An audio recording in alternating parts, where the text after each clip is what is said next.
English Gurukul परिवार का हिस्सा बनने के लिए और हमारे साथ अपनी इंग्लिश को इम्प्रूव करने के लिए चैनल को अभी सब्सक्राइब कीजिए। हेलो दोस्तों, इंग्लिश गुरुकुल यूट्यूब चैनल में आपका स्वागत है। दोस्तों, चाणक्य नीति में चाणक्य कहते हैं, ऋण, शत्रु और रोग इनको समय रहते अगर खत्म नहीं किया तो ये आपको कमजोर कर देंगे और खत्म कर देंगे। ये चीज आज के समय में बहुत ही प्रासंगिक है। इसमें से आज हम बात करेंगे ऋण के बारे में, यानी कि लोन, डेट, ब्याज, कर्जा। दोस्तों, आज की पीढ़ी का ये प्रॉब्लम बहुत ही प्रासंगिक है। इसके लिए आजकल लोन ट्रैप या डेट ट्रैप नाम का एक नया शब्द भी सामने निकल कर आया है। इसका मतलब क्या होता है कि आप किसी बैंक से या आपके दोस्त से, रिश्तेदार से आप लोन लेते हो, कर्जा लेते हो और फिर उस कर्जे को आप चुका नहीं पाते हो, बल्कि उस कर्जे को चुकाने के लिए आप कहीं और से कर्जा लेते हो और फिर एक कर्जा चुका देते हो तो दूसरा कर्जा आपका कंटिन्यू रहता है। तो ये एक तरह से एक जाल हो गया और इस जाल में से आज की नौजवान पीढ़ी बाहर नहीं निकल पा रही, या हम कह सकते हैं मेरी उम्र में जब मैं देखता हूं तो कई सारे लोग जो मेरे साथ में ज्वाइन कर चुके हैं, आज उनको लगभग 7-8 साल हो चुके हैं काम करते करते, और फिर भी जब मैं देखता हूं तो कई लोग ऐसे हैं कि जिनके पास सेविंग्स के नाम पे 4 रुपए बचे नहीं है, लेकिन उनके ऊपर लोन जरूर है। तो ये क्यों है? क्योंकि वो सब कहीं ना कहीं लोन ट्रैप या डेट ट्रैप का शिकार बन चुके हैं। तो इस डेट ट्रैप से किस तरह से बाहर निकलना है, ये हम सीखेंगे। 5000 साल पुरानी जो बेबीलोन की सभ्यता थे वो क्या बताते हैं। दोस्तों, मैंने प्रीवियस वीडियोस के अंदर the richest man in Babylon इस किताब को बहुत डिटेल में आपको समझाया हुआ है। मैंने इस किताब के अंदर जो भी 10 चैप्टर है उसके हर एक कोर कंसेप्ट को आपको डिटेल में समझाया है। लेकिन इस चैप्टर का जो सेकंड लास्ट चैप्टर है उसका नाम है the clay tablets from Babylon. इसका मतलब क्या है? बेबीलोन के उन लोगों ने 5000 साल पहले कुछ लिखित टैबलेट्स बनाए थे, मिट्टी के कुछ टैबलेट्स उन्होंने बनाए थे, और उन टैबलेट्स के अंदर कुछ टैबलेट्स जब मिले तो रिसर्चर लोगों ने उन्हें पढ़ा और पढ़ने के बाद उन्हें समझ में आया कि 5000 साल पहले की उस सभ्यता के अंदर लोन ट्रैप से या डेट ट्रैप से किस तरह से बाहर निकला जा सकता है, ये बहुत ही खूबसूरती के साथ सिखाया गया है। और इसीलिए आज का ये वीडियो मैं बना रहा हूं। दोस्तों, उस क्ले टैबलेट में कहानी बताई गई है देबासीर नाम के एक व्यक्ति की। अब देबासीर एक ऐसा व्यक्ति है जो छोटा मोटा काम करता है और फिर उसकी शादी हो जाती है, और जैसे उसकी शादी होती है तो बीवी के मांगों के चलते या फिर बीवी को दिखावा करने के चलते वो जगह जगह से लोन लेना शुरू कर देता है। किसी दोस्त से 10 रुपए ले लिए और फिर बीवी की जो भी ख्वाहिश है कि उसको कुछ खिलाना पिलाना है, कुछ साड़ी लेनी है, वो पूरी कर देता है। और शुरुआत में तो ऐसे होता है कि वो पैसे वापस कर देता है क्योंकि वो कुछ काम कर रहा होता है, लेकिन धीरे धीरे वो ज्यादा रुपए लोन लेने लगता है और फिर उसकी अर्निंग हो जाती है कम और लोन हो जाता है ज्यादा। इसी के चलते एक समय ऐसा आता है कि शहर के, बेबीलोन शहर के कई सारे लोगों से वो थोड़े थोड़े रुपए कर्जे से ले लेता है, और फिर जब कोई व्यक्ति उन्हें दिखता है कि मैंने तो इससे लोन लिया है, अगर वो सामने से आ रहा है तो रास्ता बदल कर चला जाता है। तो धीरे धीरे होते होते ये थोड़ा थोड़ा ही रकम उन्हें कई लोगों से लेने के कारण उसके ऊपर कर्जे का बहुत भारी वजन बढ़ जाता है। और फिर एक दिन वो अपनी बीवी से कहता है कि तुम अपने पिता के पास वापस चली जाओ। तो उसकी बीवी वापस अपने मायके चले जाती है, और उसके बाद फिर देबासीर कहीं से सुनता है कि पास के एक शहर में वहां पे कुछ कमाई करने का ऑप्शंस है, चांसेस है, जहाँ पे वो जल्दी से रिच बन सकता है।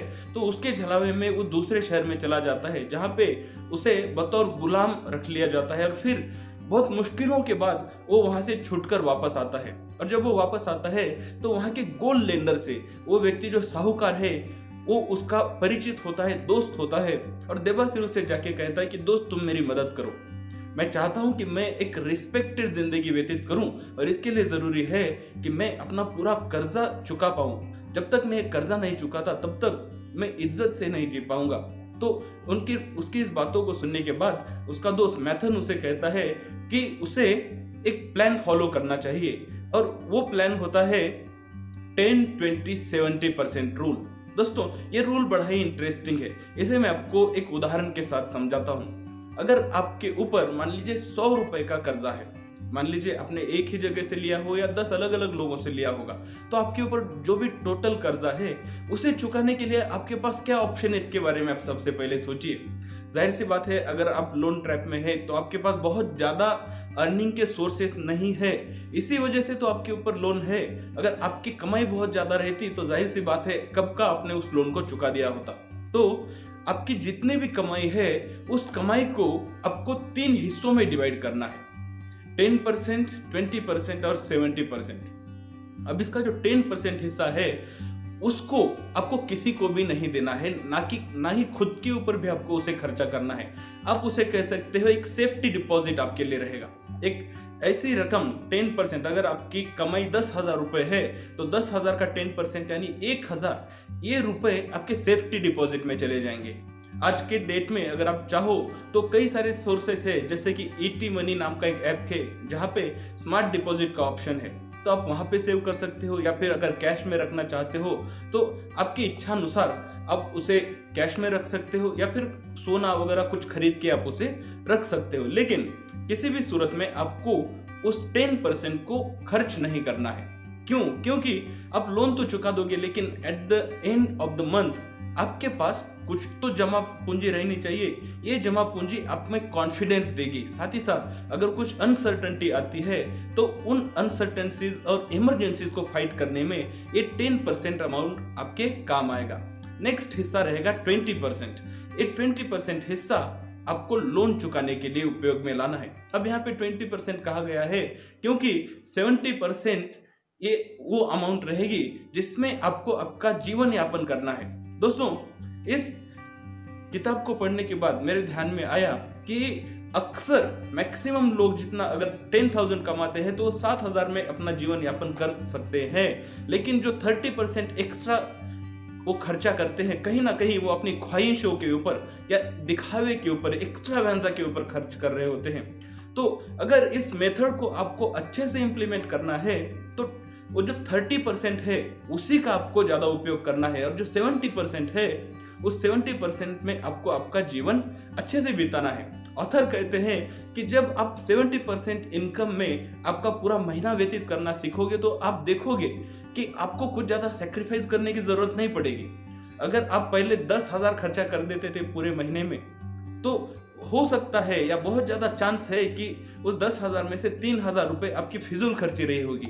हो सकता है अपने अच्छे मोबाइल खरीदने के लिए, अच्छे कपड़े खरीदने के लिए, मूवीज देखने के लिए, या कहीं और जगहों पे आपने वेस्ट कर दिए होंगे। हो सकता है आपको कोई बुरी लत होगी, कोई शौक है तो उसके ऊपर आप 3,000 खर्चा करते हैं, लेकिन 7,000 में आपका जीवन अच्छे से जा सकता है। तो ऑथर कहते हैं कि आपको 70% में आपका पूरा महीना व्यतीत करना है, और जो बचे हुए 20% है उन 20% को आपको लोन रिपेमेंट करने के लिए यूज करना है। अगर आप एक ही जगह से लोन लिए हुए हो तो उस एक ही जन को आप 20% दे सकते हो, और जाहिर सी बात है अगर आपने मल्टीपल लोगों से पैसा लिया हुआ है तो उन सब में आप बराबरी से या फिर एक रेशो के हिसाब से उनको वो पैसा रिटर्न कर सकते हो।